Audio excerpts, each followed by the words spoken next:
YouTube. Don't even know anymore.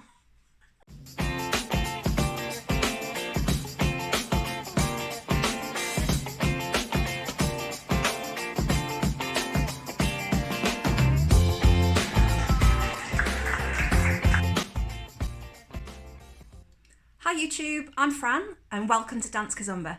If you love all things Kizomba, make sure to subscribe and to like this video. On March the 16th, Boris Johnson announced that the general public were to avoid pubs, bars, restaurants and unnecessary social gatherings.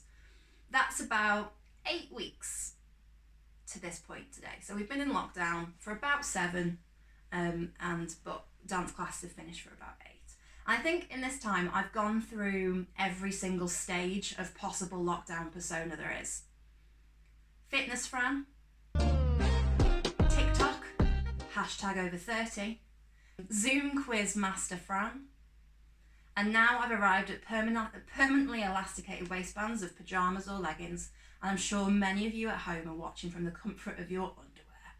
But settle in and find out how some of our students, our favourite artists from across from the Kizomba community in the UK, how they've been affected by lockdown 2020. It's no secret that dancers use dancing as an aid to their physical and mental health, as well as keeping a great social life, having fun and making friends. But when I asked how our dancers are feeling lockdown and how it's affecting them personally, I was quite surprised by the depth of the response that I got. So I'm just going to read a few of them out for the moment. So one of my ladies said, "For me, it's physical contact. Because I'm single and have a son with autism who doesn't cope with physical contact well, the only contact I get is from a friend giving a hug goodbye or from the feeling held during dance. The first time I danced, it felt strange because it just being held because it had been so long. I found it helped me feel at ease around people, men especially. So I felt confidence in me. Since it stops, I felt a little lost and my confidence dwindle." And that's just one reply. Another one of our dancers said, "I didn't realise I would miss it as much as I do. I miss the social side too. I can't wait to start again, but I think it will be a while yet. Let's hope they get a vaccine soon." A third, I can't get motivated to do any dancing at home. I realise that I don't dance to be skilled at it, but for social reasons, with a little exercise thrown in. I'm missing seeing everyone and coming back from parties on a high. I find the thought of not going to a dance for over a year very depressing. At my age, I'm scared I won't be able to find the stamina to start again." And another one of our single parent dancers. "I find it really hard as dancing was my escape and therapy, as my life is often stressful and full on. I'm a single parent and I don't get the chance to get out and socialise much. Once a week, I was just a woman with no kids and no worry. You are focused on your dance. There is music, everyone is dressed up and friendly. This would wipe away all my stress and worries away. It also helped me with fitness. But now I'm locked up, stressed, with no release, unfit and at times really miserable." And the comments go on and on. I think it's very easy to see that a lot of our dancers have taken not being able to dance, especially almost as hard as lockdown itself. The fact that we've all seen, and we all probably have felt this feeling when you started dancing, that if you love it, you get addicted to it. And now we've had that addiction just taken away from us completely because we need another person to be so close to us when we dance Kizomba. That feeling, that connection is now amplified because we can't get it from anywhere. So last night I put a Facebook post out asking for some of our dancers to join me on Zoom and give us their opinions. We're going to play the hands up game. So the rules basically are, I'm going to say a statement, and if it's true for them, they're going to put their hand in the air, or they're going to wave at the camera, or just make some visual noise for you guys, and we'll see what people are thinking. So here's to our students. Hands in the air if you love to dance. Nick. All right. I'm just making sure he's watching. I'm watching you all. I've got all the eyes. Hands in the air if you miss dancing. Yeah. Hands in the air if you can't wait for classes to start again. Nick. No, right. Hands in the air if you listen to Kizomba music at home. Hands in the air. Okay, this is a long one.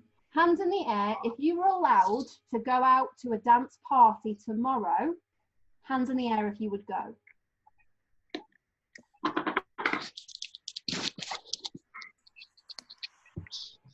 In total, I asked them 25 questions about how they were feeling now, what their sort of situation was, and what they thought about the future and how we get back to dancing. And some of the things that really surprised me were, firstly, 80% of the 25, 30 people I had in the call said that they had no dance partner at home. Either they live completely alone, or the people that they live with were non-dancers or children. Another thing that I didn't realise as well, half of them had had a dance holiday cancelled. So they'd paid money to go to a dance festival, congress, or some sort of weekender or week away to dance, and that had been cancelled on them. And obviously we think about all our normal holidays being cancelled, but all the dance festivals being cancelled as well. And the other thing that surprised me was the real split in how people felt. I asked 2 questions. One being, as you've just seen, if there was a dance party you could go to tomorrow, would you go? Like, would you feel safe? Would you feel confident enough to go out and social dance? And around a third of them said, yes, I would. The other thing then, down the other side of the line, I asked how long do you think it will be until we can go out dancing again and it gets back to normal. Around a third again said it would be longer than 12 months, this is where I'm thinking that it's a 12 to 18 months before we can get back. But that divide, I think, really shows how people are feeling emotionally about the whole situation of COVID-19. That some people think, I'll be fine, it'll be okay, we'll go out there. And other people are scared and believe that it will take a long time and that there's no way I would possibly go out there tomorrow. And realistically, I think it will be a year before we can get back to dancing as normal. And there's a real split in how people are thinking about this. So what I thought I'd do really is take our students' answers and have a meeting with some of our dance teachers and promoters and DJs and see what they thought and give them their answers and just see basically how they're generally coping, what they are planning to do during lockdown in terms of dancing and how they want to get back to it and when they think that'll be. But also as well how they're going to cope emotionally and mentally around not being able to dance the same way that the students, I think, are struggling with that side of things as well.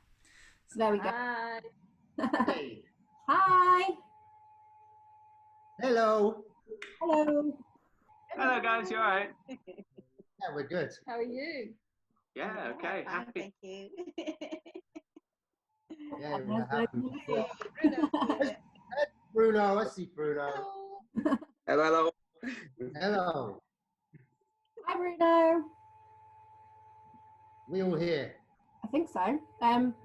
Apart from Jeydikson might drop in at some point, but if he does, we all know Jay's a free spirit, so if he turns up, he turns up, and he'll bring some great energy with him, I'm sure.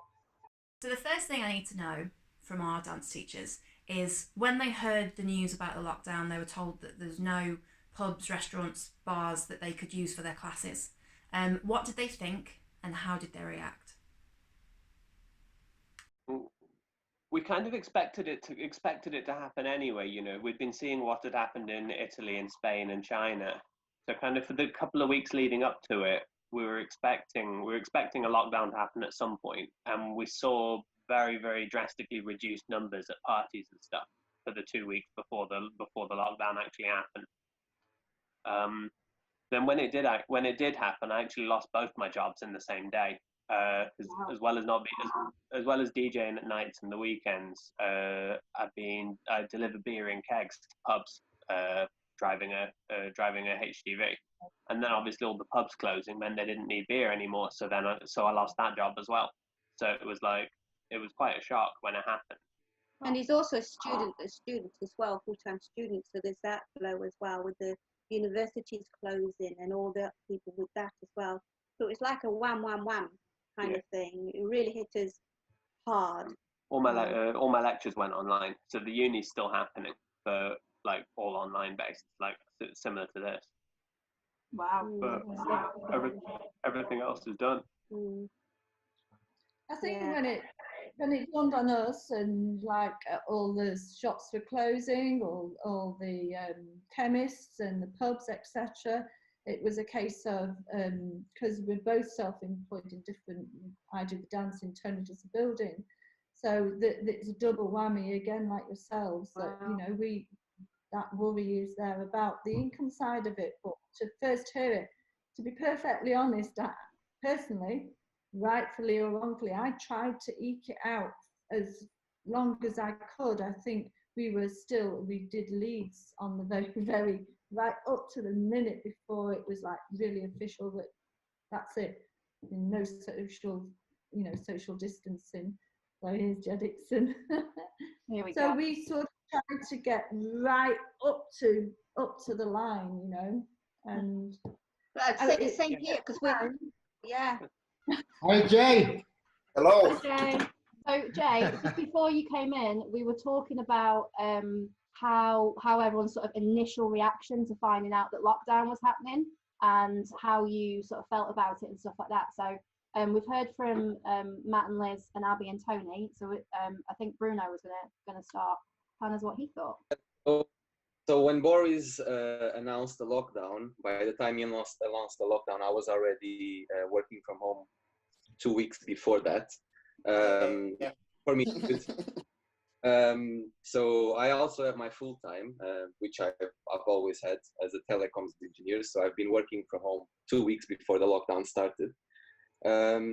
Just before the lockdown as well, or before all of this coronavirus stuff, I had an injury in my shoulder, and I was about to take a break from dancing as well because I couldn't sort that injury. So I actually put the teachers that I train in charge of my classes, and I was away for like 2-3 weeks, not even, and then the lockdown came in place.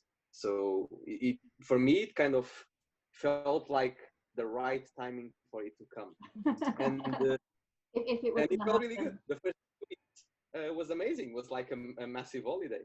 But then after the 2-3 weeks, everything that all the movies you want to watch, you already did. All the series you want to watch, you already did. The things you wanted to do around the house, you already did. So it gets boring, and that's when you realize that that your hobbies or the things that you do when you're not working, such as dancing, kind of start kind of missing. So I started a different business that I used to do when I was back in Portugal. And since then I've been busy every day and can't complain. Good. Nice. That's good. So Jay's disappearing now. Jay. Yes. Jay, what did you think when lockdown first happened? What was your initial sort of feelings on it?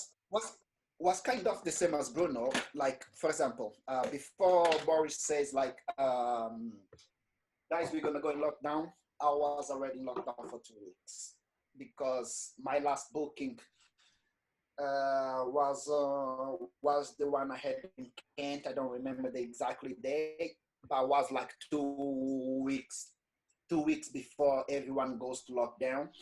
So because everyone was panicking already, so even though I wanted to carry on after these 2 weeks before, people wouldn't go because people was panicking already with all the information, everything that was going on. So I said that I spoke with Amanda, and we just realized it was better to stop there until we have any new news about it. So, and then Boris just came and said, guys, we're gonna go in lockdown and blah blah blah blah blah blah blah blah, and we like, damn, we was expecting it already anyway.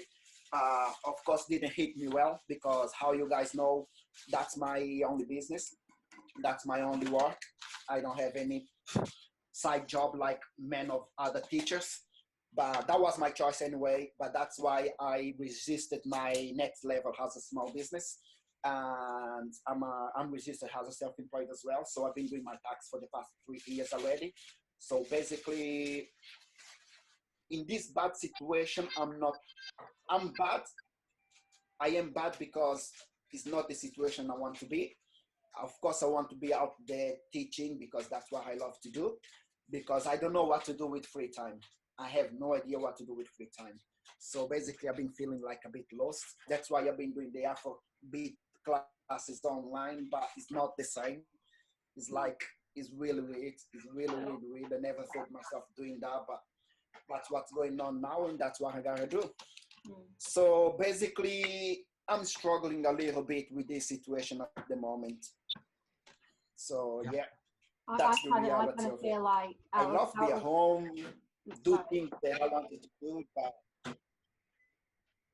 I kind of feel like out of everybody, it's mine and your situation, Jeydikson, is probably the most similar in terms of dancing was my only income. So it is the only way that I make money. And the school is my life. It's what I literally do all day, every day. I have no other job. So I stopped my class, I think as well, a similar time to you, Jay, when Boris suggested that people shouldn't be going to bars and restaurants or doing any social activity that wasn't essential. So that was Monday, the 16th of March, 2020, for those of you watching this in the future, I think, which is a long time ago now, almost 2-4 months ago. And he said that at 5 o'clock. I'd got classes due to start at 8 o'clock. And the first thing I did was call all the students. The second thing I did was call all the venues. And the third thing I did was call my parents and cried. Just like, I don't know what I'm going to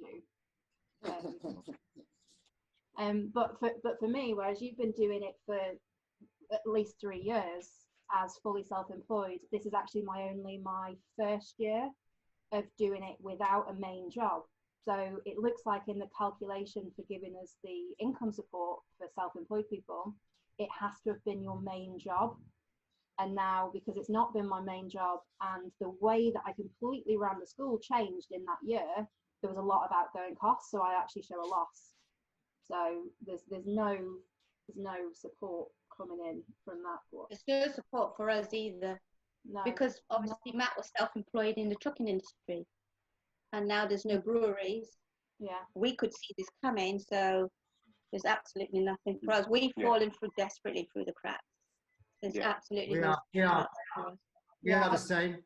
Yeah. I'm Self-employed, yeah. self-employed builder, and I've had 1 week's work in the last 8 weeks. Can't get materials. It's very difficult, So there's no income. We have to accept that situation and try to do the best we can in between. And it's not so easy when you look at the bank account and you see that everything's still coming out as usual, and so it's tough. I think as well, like it's been very surprising for me when I've spoken to, I know a lot of self-employed people because I'm part of a business school.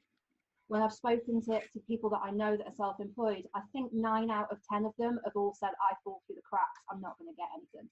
I think that's shockingly surprising because it makes you feel like, no, I'm just the one falling through the cracks. Just that phrase, falling through the cracks, suggests that you are little and small and you're the only one. There's only a small amount of crack that you can fall through and everyone else is okay to be on solid ground. But it's not. I just want to take a second to clarify the help that's out there at the moment for self-employed people. So at the beginning, there was a couple of options. You could have got a loan, which would have had to be paid back. You might have become eligible for a grant of £10,000.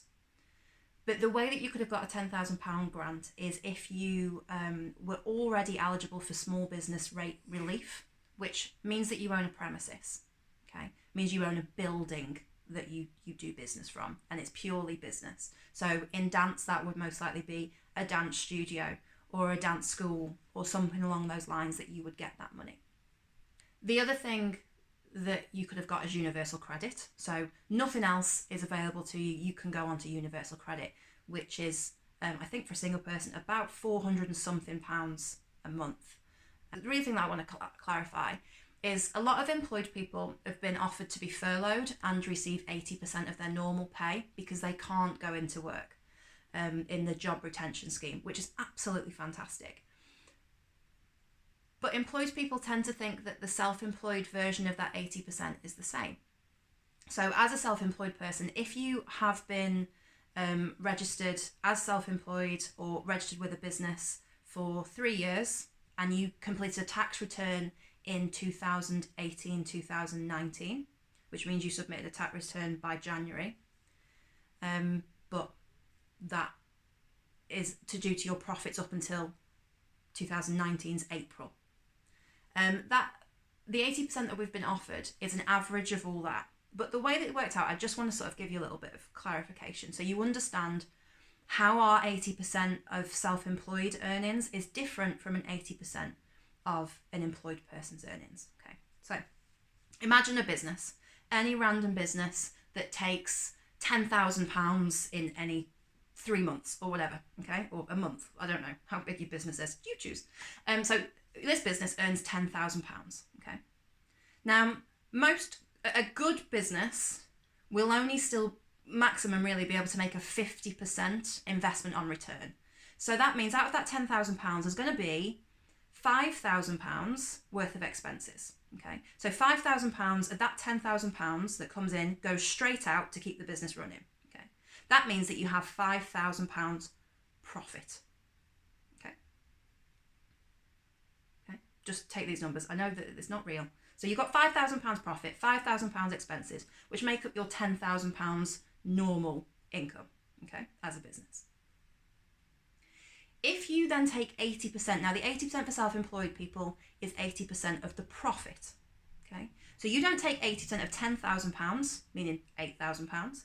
You actually take 80% of the £5,000, meaning £4,000, okay? So you've now you've been given by the government £4,000 to replace your £10,000 worth of normal income. Okay, take off the £5,000 or £4,000. Doesn't quite add up. Okay, so I just wanted to clarify that.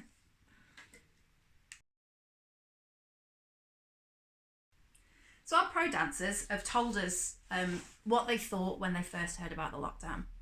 And they've told us briefly what their expectations are in terms of business.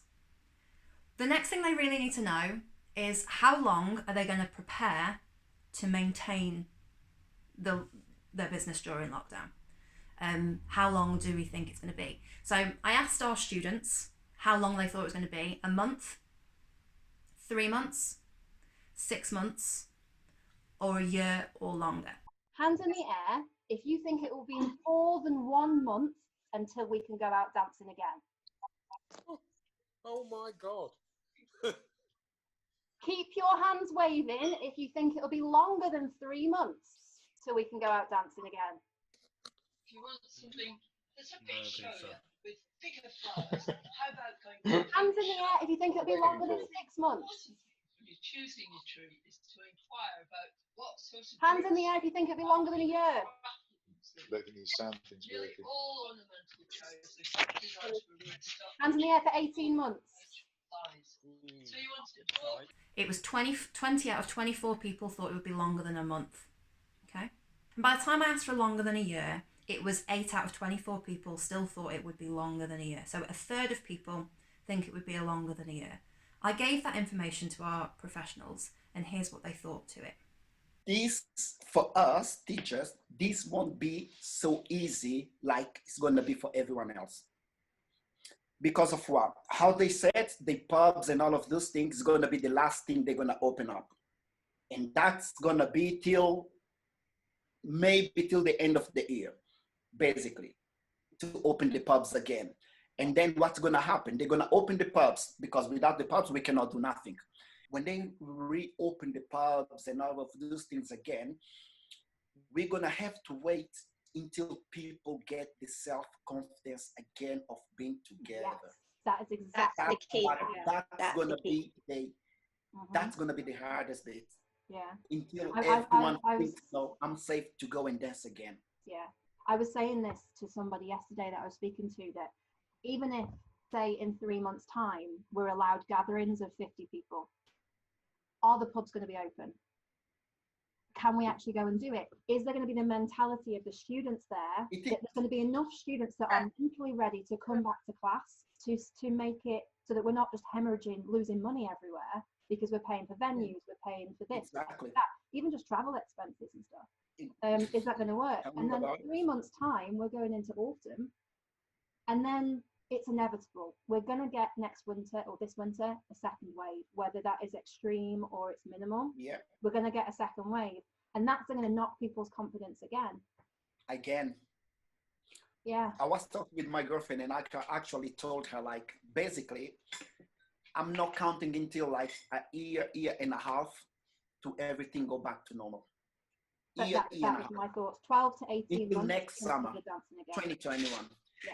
Well, I mean, to put it into perspective, I was listening to the news yesterday, and the footballers, they was talking about football, and they are not they're not even thinking of going back to live matches till the autumn of 2021. Exactly. There we go. But I understand because football attracts a lot of foreign, like a lot of people that travels from different countries. So that's the main reason why I understand and I agree with them by doing that to I'm a football lover. I love it. And exactly, but put it into perspective, dancing, where we have festivals that international teachers and DJs come over, we go over there, you know. Because we don't know how it's going to be the traveling again. Exactly. I mean, I can't think of anything that's worse for social distancing than a Kizomba festival. Yeah. It's exactly. It's at the opposite end of the scale to social distancing. So I do think 12 to 18 months is a realistic goal for us to be trying to aim to get back to doing classes every week, parties every weekend, going to festivals and congresses as often as we possibly can, and just doing all the dancing as we were before. But if you think otherwise, or you've been affected by not dancing during lockdown 2020, or you've got some great ideas of how we can keep spirits up, please comment below.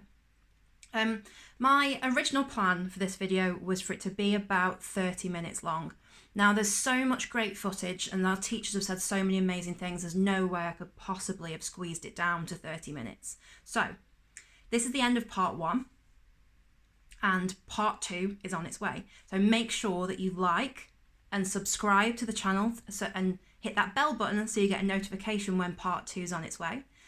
Because in part 2, where we discuss what our teachers are planning to do before they can get back to face with their dancers, and how some of our community's most energetic and upbeat people are coping with the change in their emotional states, feelings, and mental health during lockdown 2020. Stay tuned.